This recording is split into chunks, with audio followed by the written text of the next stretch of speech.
चलिए आप सभी ये 6th क्लास की एनसीईआरटी पर बनाया गया प्रश्न है जो कि हमारी एनसीईआरटी की टेस्ट सीरीज में आया था।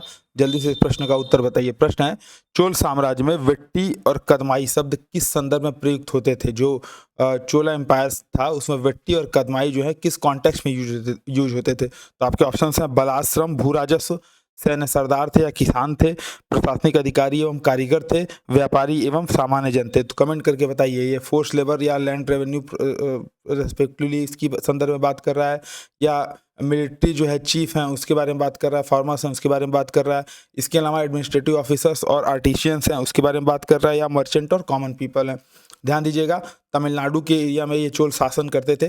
तो कमेंट में इस प्रश्न का भी जवाब दीजिएगा कि चोल जो है कब से कब तक आपको इनका शासनकाल देखने को मिलता है।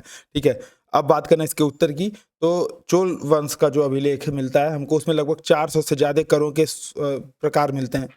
अब जब हम यूपीएससी या पीसीएस की तैयारी कर रहे हैं तो कितने कर हम उसमें तैयार कर सकते हैं? ठीक है भाई, आपके पास 400 कर हैं और मुझे, अगर मैं आपको बताऊं कि भाई लो ये सारे 400 कर याद कर लो, इसमें तो पूछेगा ही, तो ऐसा सभी संभव नहीं है सारे जो कर हैं उसको तैयार कर पाना। तो जो एनसीईआरटी में जिसके बारे में चर्चा की गई है, आप अगर केवल उन करों को देख लेते हैं तो फिर वो आपका काम चल जाता है। तो एनसीईआरटी में डायरेक्ट पूछा गया था कि वेट्टी और कदमाई जो होते थे बेसिकली एक प्रकार का बलाश्रम होता था, जबरन फोर्स लेबर होता था। ठीक है, तो सबसे अधिक जो कर का उल्लेख किया गया है चोल वंश के साम्राज्य में वेट्टी, ठीक है, जो नगद की बजाय जबरन श्रम के रूप में लिया जाता था।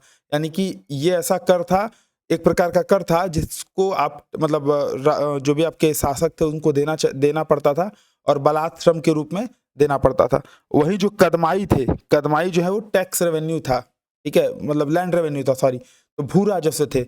यानी कि आप ऐसे समझिए कि वहां पर कई प्रकार के कर, जैसे जब आप छप्पर डालते हो तो उस पर लगने वाला कर, जब आप खजूर या ताड़ के पेड़ पर चढ़ते हो तो उस पर लगने वाला कर, सीढ़ी के इस्तेमाल पर लगने वाला कर, पारंपरिक संपत्ति के उत्तराधिकार पर लगने वाला कर, लगभग 400 प्रकार के कर थे।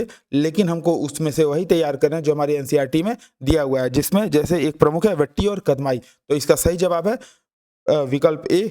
ये क्रमशः एक प्रकार का बलाश्रम था और भू राजस्व था। जानकारी कैसे लगी कमेंट करके बताइएगा। साथ ही बताइए कि तमिलनाडु में जो चोल वंश है उसका शासन कब से कब तक देखने को मिलता है। जय हिंद।